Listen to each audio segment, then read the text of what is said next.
Interesting. All right. Maybe we can get Ruckles back, maybe not. But until then... Now it's time for the classroom. Advice on making gold via the auction house, professions, and more.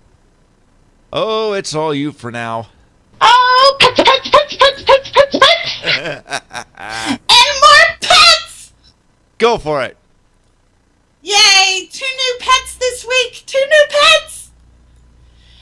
That's right. Sunday, tomorrow, the 5th, when the Dark Moon Fair opens, we will have a chance to complete the achievement Big Rocketeer Gold. Complete the real big race with the Rocketeer within 20 tolls, and you will receive your race mini Zeppelin. Woohoo! Mini Zepp! Woohoo! Ooh. The second pet releases on Monday with the start of Noble Garden.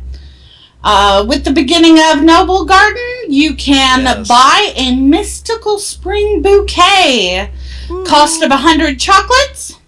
So, what's your favorite place to farm chocolates? I haven't done that enough.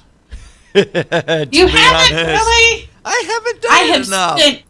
I have spent seasons upon seasons farming chocolates, and for us Horde, for the Horde side, I prefer to farm chocolates at Falcon Wing Square and Eversong Woods. Less people go up there because you can't fly. And you literally just start making a routining circle around the square when it's not busy. And when it gets busy, there are certain sections on either side of the main camp or by the one big cart that you can just camp, and within a couple of steps, you can click up to 4 or 5 chocolates. And get those on the respawn when there are a lot of people up there. For the Alliance side, because I have done this on the Alliance side way back in the day, I went to Goldshire. Same kind of deal. You can find a path running around Goldshire. The problem there, again, is it is in general usually extremely busy. Maybe there will be less people farming chocolates this year. Maybe there will be more just because of the new pet. But, again, find a spot or a camp area maybe where there's 3, 4, or 5 within a couple of steps that you can click on and camp. But overall, 100 chocolates, not too hard to farm, and go out and get your mystical spring bouquet. A mystical spring bouquet. Haha. Very, very nice. Yeah, I don't know where, chocolates. I think I should do more chocolates. Mental note, though, too, the mystical spring bouquet is not a battle pet. It is a cute companion. Right. Is a cute companion. Woohoo. Not a battle pet. Interesting. Huh. So I think the value may go down a little bit. Oh, I think we got Ruckles back. It won't be as sought after, as far as collectors will get it. Hardcore battlers, maybe not so much. So maybe the chocolates, maybe not.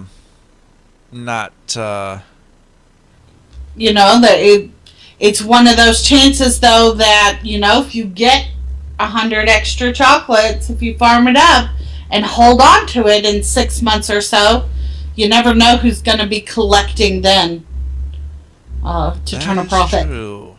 That is true. That is a good point.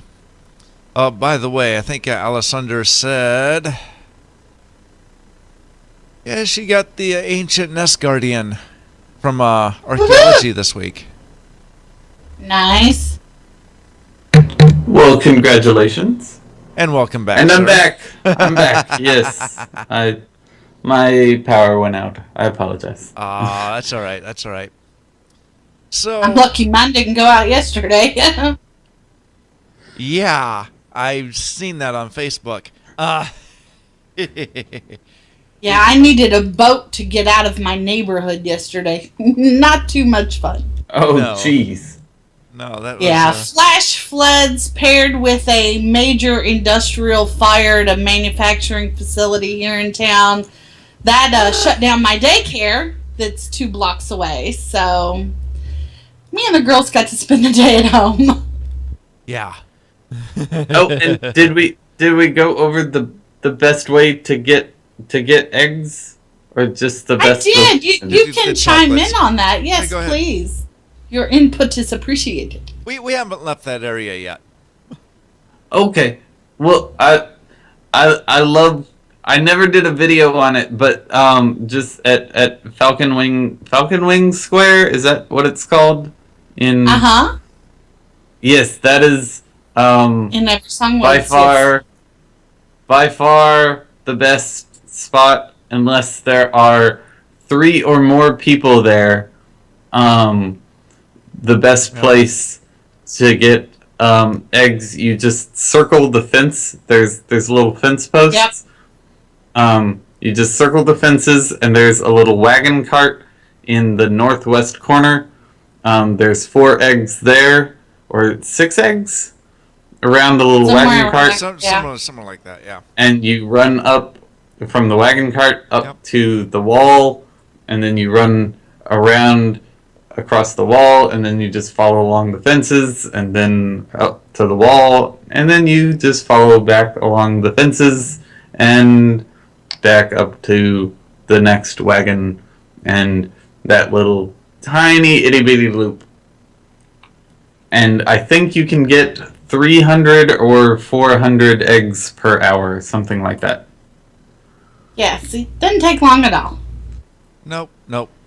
And really the respawn rate should be pretty good, because now you have a new pet coming out, and maybe some new things going on with the holiday as well. Mm-hmm. Okay, hopefully that will. Or even if you haven't ever collected the mount or other things like that, and you're working on mount achievements and all that good stuff. That's true too. Yep. Very, very true. Okay, so what do you think that this... a couple things about the WoW token. Okay. And I'm going to be skipping around a little bit, so hopefully just follow along here. What do you think the WoW token is going to do to the overall market? I mean, we've already said that... there's going to be more gold for people that are poor, chances are, and there's going to be, because all the rich people are going to buy it. So, what's going to happen to all the other prices within the auction house? Well, with more gold availability, people tend to spend more. So the question is what are they spending it on? Are we going to see the sale of maybe higher priced mounts, things people didn't have before? Are we going to see people buying out markets because they have more money, so they're going to try and buy out and flip a market? So our price is going to go up in markets on occasionally. That's what happens when there's more gold available. Prices of things in the black market auction house that aren't readily available. I could see more people bidding on that stuff.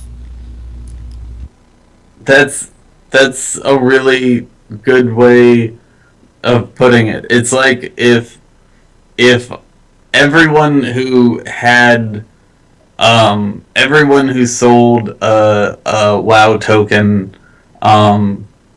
was a lottery winner and half of them were lottery winners who didn't know how to save properly and spent frivolously. What would they spend? They'd spend it on fast cars and stuff. What's the WoW equivalent of fast cars?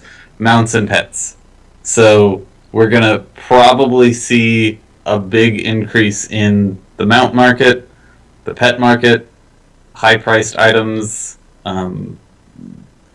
things like that. So, higher quantity of things like this would be a good time to craft any of the old school tiger mounts to sell. Sandstone Drake.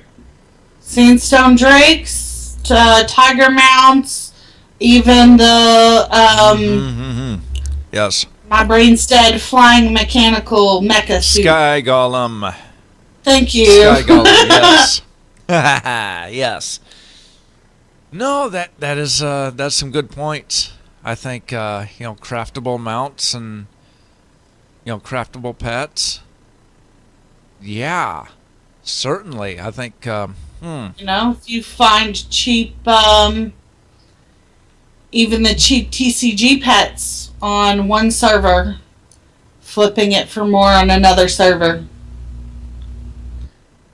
I think Blizzard, there was a blue post stating, I don't remember if you guys said it or if there was a blue post saying it, but I remember vaguely hearing that Blizzard said they would start the WoW token off at 50K.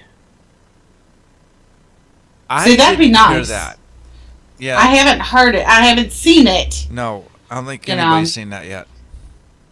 I have not. But seen that. There's a poll here for the WoW token, and it's really cute that it's cute and interesting because they say, how much would you be willing to pay for the WoW token? 20K or 10 to 20K, 20 to 30, 30 to 40, 50 plus, or 40 to 50, 50 plus. And of course, most people would be willing to pay less. Yeah, and 10 to 20K. There wasn't really any surprises on that side of the graph, because when over half of the people said that voted said we want the cheapest price possible, well, that makes sense. Yeah, as an honest poll, I mean, of course, people are going to put down the lowest price. In fact, if that's you not really a smart poll. If you graphed it, it would in fact look rather logarithmic, and I like that. It's pretty perfect, right? And so the cool thing is that 50K plus had almost, out of, I think there were 60,000 people that voted, over 60,000 people that voted. 60,000 people, yep. There were almost 5,000 people that were willing to pay more than 50,000 gold, which means there's a hell of a demand of people who are willing to pay more than 50K. So, yeah, they're not going to have a problem charging that much. Right. Like, if someone charges 80K, someone's gonna buy it.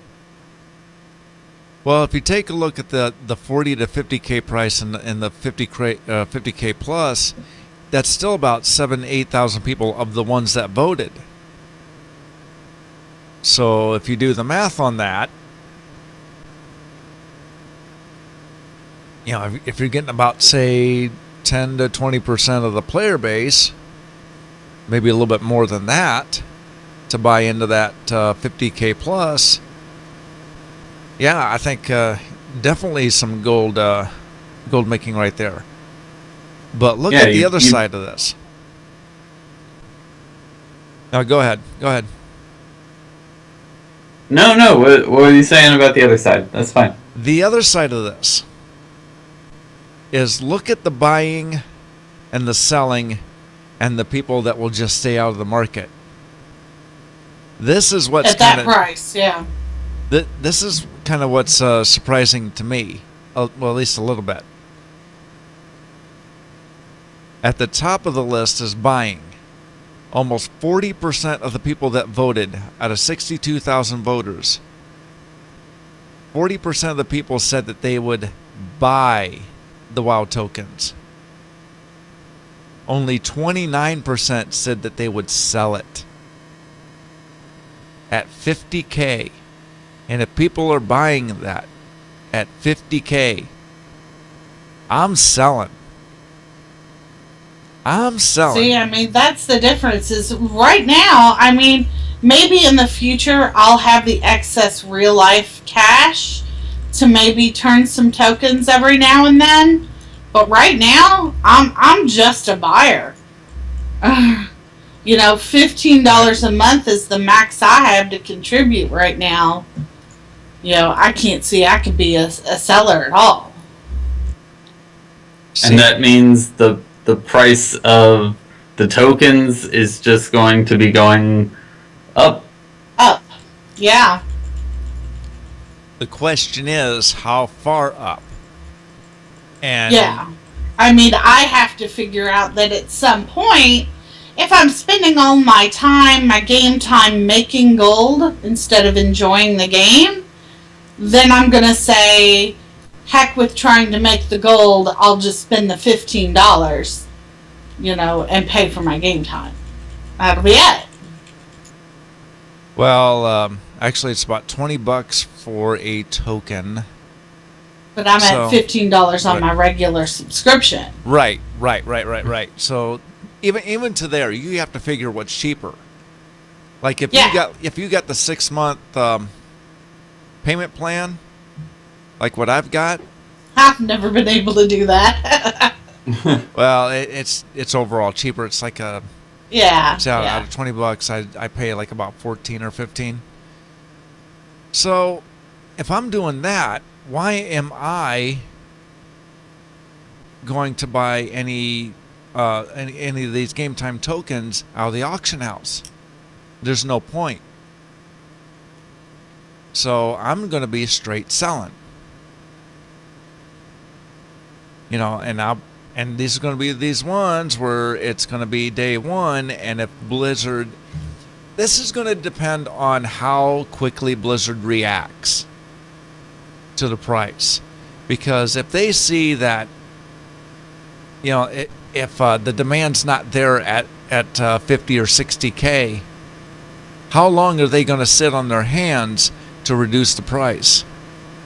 And if they reduce the price, how far will they reduce the price? Well, what I'm worried about more than anything is they're doing this to try and get the gold sellers, to try and push the gold sellers out of the market, right? To try and get them to stop making money. Well, no. I don't see it as it does have them stop making money. Maybe to try to make things more equal. I can meet you at that point. But It's gonna take away some of the gold sellers market. A lot of people out there that buy gold illegally, you know, would much rather have a legal means to do it. Then they don't have to risk their account. On that effect, I think the and gold people. Yeah. Yeah, people who have considered buying gold in the past and has just never done it because it's not legal and they don't want to risk their account, they're going to be like, oh, great, now I have a legal option. Good. I'm more thinking on the gold makers than what I am the gold sellers when I say that. The gold sellers, Blizzard's trying to push them out, and good for Blizzard for doing that. I kind of see maybe the gold sellers doing a little backlash. They're just going to undercut. They're going to undercut whatever Blizzard is saying. Oh, it's going to cost you, 20 gold for 50K. We're going to give it to you for, $15. $15. For 50K. For 50K. Why buy it from Blizz? Buy it from us cheaper. you know? Well, the answer right there is because it's legal. And their method is not.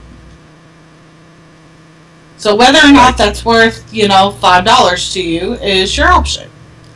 The risk of just tanking your account. Well, see, to that I would say, you're going to do this, fine, but enforce the laws that are on the books. You don't have to create new laws. Just enforce the ones that are on the books. And to send the message out that buying gold from third-party markets is not cool. It's not okay. Yeah, it's illegal. And it's one of the biggest ways people get hacked. It really is. Yeah. Oh, absolutely. It really, really is. By the way, Hava, somebody's trying to sell a Sunblade Micro Defender for $2,000. Where at? In Earthen Ring. In where? In a trade chat. Oh. Well, they're silly. Yeah. For $2,000. But what I wanted to say was that this seems to be like I said a couple shows ago. I keep an eye on the gold sellers, and it seems to have already, like, this news seems to have already had a pretty drastic impact on the gold markets, where before we were talking about how gold prices are 15 cents for a dollar to 30 cents for a dollar, where now they're wholesale 50 to 75 cents for a dollar. Yeah, prices on the black market's already going up. Like double, triple. That's where that's a big deal. And is that a backfire? Is like what? I mean, this is moving back towards Lich King days. Like, I don't know what that means, but I don't think that's what Blizzard is intending, or maybe it is. Well, I don't know. I don't know. I think if you're trying to close somebody out of a market, there's going to be some different reactions that goes on. Well, I think that's smart of the illegal gold sellers, because bottom line is Blizzard's now putting the feelers out here. What would you pay legally? And the black market's now going, holy crap, we've been underpricing what people are saying legally for quite a while now. Mm-hmm. So they're bringing their prices up to match the demand that, Blizzard's going to create, just so they can lower them again later, and ta-da, it now looks like they're cheaper. Whereas it used to be that they were much, much cheaper. Yeah. We'll see what happens. This is going to be a very interesting storyline that will go on between the World of Warcraft, Blizzard Entertainment, the players, and these third-party gold sellers, I think, and also what goes on in the markets themselves as to how this influx of gold will affect the markets. For anyone keeping track, Blizzard is government regulations, and everyone else is private markets and the invisible hand, and so it's interesting to see what happens in the private market. This is how it relates to the real world. Hello. Yeah, it's fun. Yes, this is going to be kind of interesting to watch, I think. Now, talk about shutting down a competitor. I think somebody up on the forums did post an idea as to trying to shut down a competitor. So, what do you guys think? Well, we've talked before about being nice to your competitors, and that sometimes a spoonful of sugar, goes a long way. This is the exact opposite. This is how to be a absolute hat. Prick. Put a word in front of that. Yes, an absolute prick. All right, so this is the dark side, basically, of gold making. Yeah, to say basically. the least. What do you think, Reckles? I'm down with it. Okay, so what this person, I'm down with the general idea. So one of the things you can do, and we've talked about it before, is if you have someone that you're trying to undercut, this is a normal, everyday, run-of-the-mill thing, is if you have someone you're trying to undercut, or a normal competitor, you can add them to a character friends list, and whenever you see that that character has logged off, that means that you can then go post your things, and their auctions only had 20 seconds to be on the auction house, and so you can then have full reign, and they only have 20 seconds. You have 12 hours or 11 hours, 59 minutes, and 30 seconds. So you're good. It's a hassle. What this person is saying is he's making a Trade Skill Master profile for every item that person is posting, and a pricing group for specifically matching that person's pricing profile and undercutting them precisely and geared to exactly buy out. And I have videos showing my posting stuff and where I post and my minimums and maximums. Well, someone could go in and exactly undercut and completely screw me out of everything and buy me out at 1% under whenever I post, and someone could completely screw me over in whatever market I'm in. That would be really smart. But you don't make friends that way. It's a hassle, and is it a good idea? Is it worth it? I think it depends. Yeah. I think it just depends on, has this person really aggravated you in some way? Because if it's a 1v1 thing, I could see that happening, but I think what you have to keep in mind is that person that you're competing against could also be a customer down the road.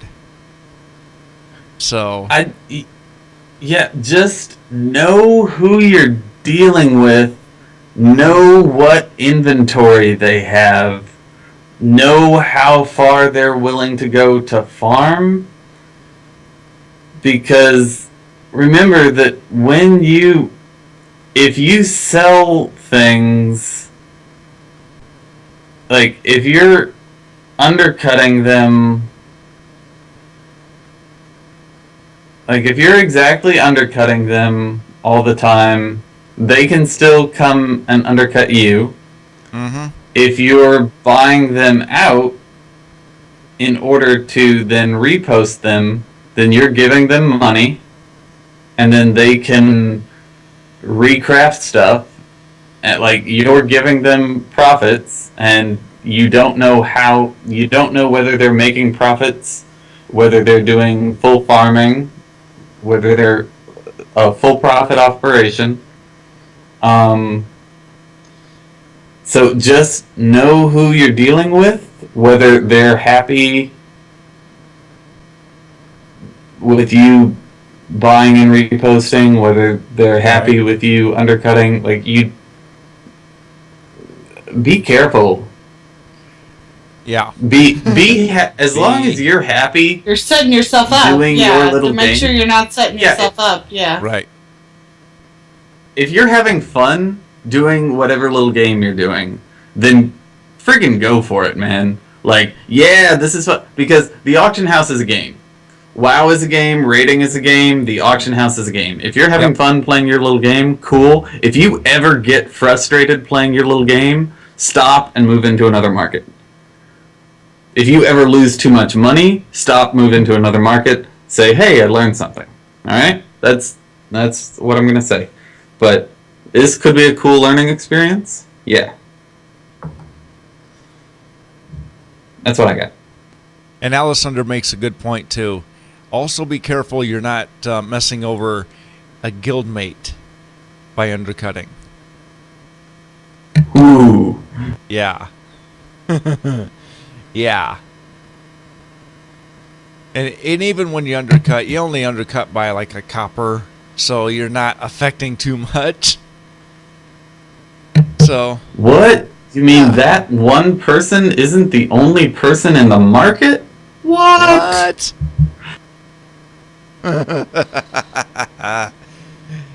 Yeah. Yeah, okay. Right. Mm-hmm. Okay, so let's talk about the Isle of Giants for a little bit. It's a big place. It's a big place. So have you guys farmed the Isle of Giants? Not too much since Draenor came out. I've been focusing on, farming other places, other things, but I am, I eventually want to get my mount that costs a ton of bones, and I will go out there on occasion to farm up bones and get an occasional direhorn pet, but not a whole lot of frequent time spent out there recently. Okay. Well, the Gold Queen did make this post, and she's talking like you can make about 20,000 gold per hour, which is possible by just going around and killing all these all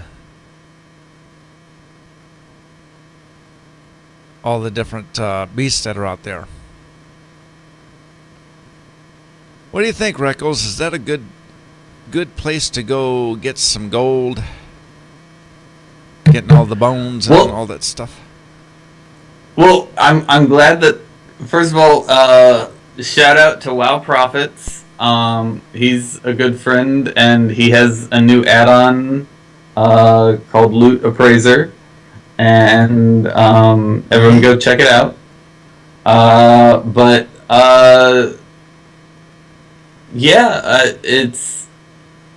She's been talking about this for a little bit, and this has always been a good place to go, but she's mentioned this a couple of times in a couple different videos and posts, and in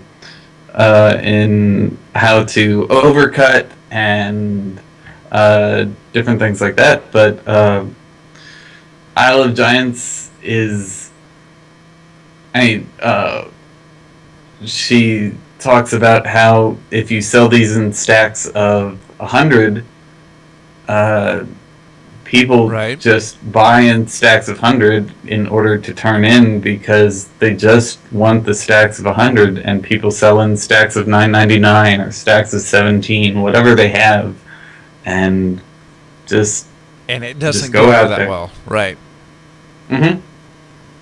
Right, and generally, when people are putting in just general stacks, like say even the ore, they want them in like stacks of 5 or stacks of 20 because of the amount of ore that you need. Mm-hmm. And it makes sense here too, because if people only want these bones in stacks of 100, then really, why not just sell them as stacks of 100? Yeah. You don't do what you want to. You do what your customers want you to do. Okay, that's kind of the idea there. But there are some good things to get over there too, because I think was it the ankle biters over there? Yep, ankle biters, ankle renders. Ankle biters, knee renders, yep. They Yep. drop off the Zandalari Dinomancers. Yep, and that's kind of the path. But that she was going. says, Go ahead. she says the devil sores are give more bones than the others, so focus on them if you choose to kill one mob more than the others. Yep. Or you could just go out and kill the whole place. If you can. And it's if you can. I think most people up into the hundreds, a level 100 person has no problems out there. I mean, because even at level, my warlock could solo, out there. Now that he's 100, Yeah. I'm sure it's just that much easier. I just haven't been out there yet. Hava used to solo limitly at level as a holy pally out there. So, I mean, Yeah. I imagine if I felt like it, I could take her out there now at a level 100 and solo pretty easily.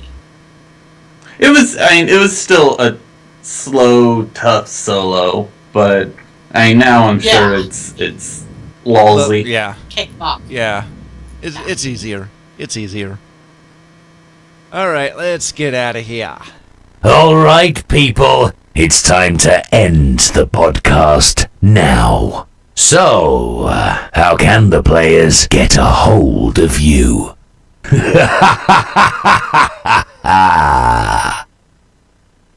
All right, Hava.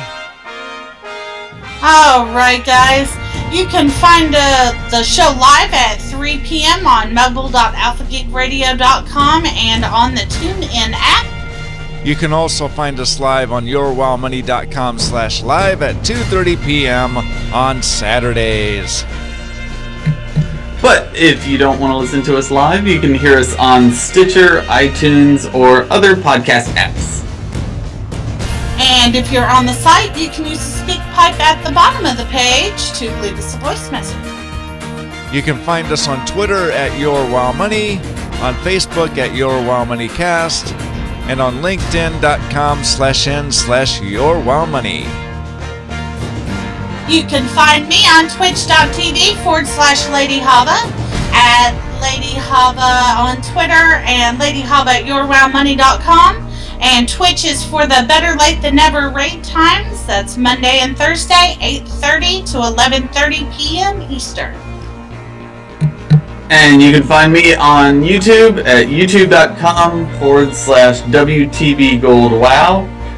My blog is WTBGold.blogspot.com. I promise I will write something sometime soon. And on Twitter at Ryan A. Eccles, that's ECKLES. And you can find me on YouTube as well at youtube.com/KeroseneKid. On Twitter at Kero_gold, in game at Kero #1397.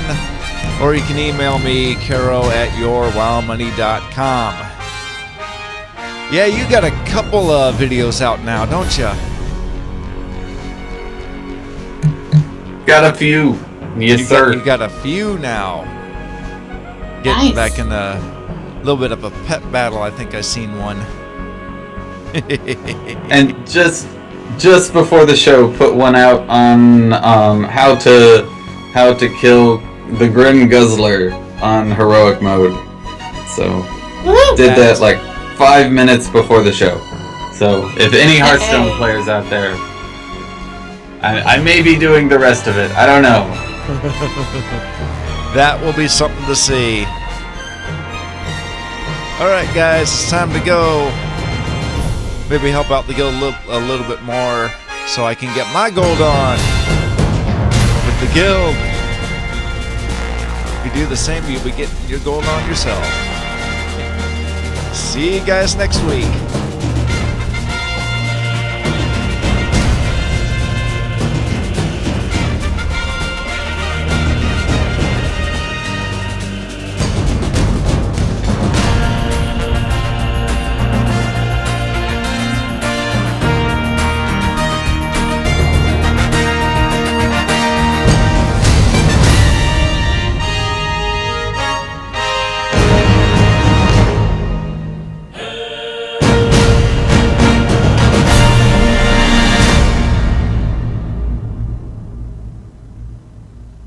This podcast recorded before a live internet audience. To learn how to listen and watch live, visit tunein.alphageekradio.com.